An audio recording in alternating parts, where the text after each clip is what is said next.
बस से कितार से निकलते ये बच्चे अपनों से बिछड़ चुके हैं, जिन्हें वापस घर पहुंचाने का जिम्मा ईदी फाउंडेशन ने अपने सर लिया है। गुमशुदा बच्चों के चेहरे अपने आबाई शहर की फिजा में सांस लेकर खुशी से खिल उठे।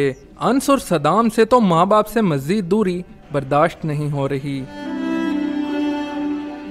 जी में मेरे अम्मी मेरे माँ बाप मुझे लेने आ जाएंगे। मैं ना लाहौर आ गया हूँ और मम्मी पापा आप मेरे को आके ले जाएं।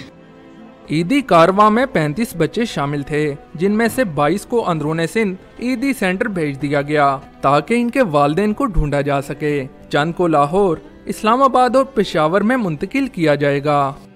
कराची से 35 बच्चे लेके चले थे, जिसमें से अभी तक 22 बच्चे डिस्चार्ज हो गए, वालिदैन के हवाले करें। 13 बच्चे अभी हमारे पास मौजूद हैं। बच्चों को इनके अपनों से मिलाने का काम अब्दुल सितार ईदी ने 10 साल कबल शुरू किया, जो आज भी जारी है।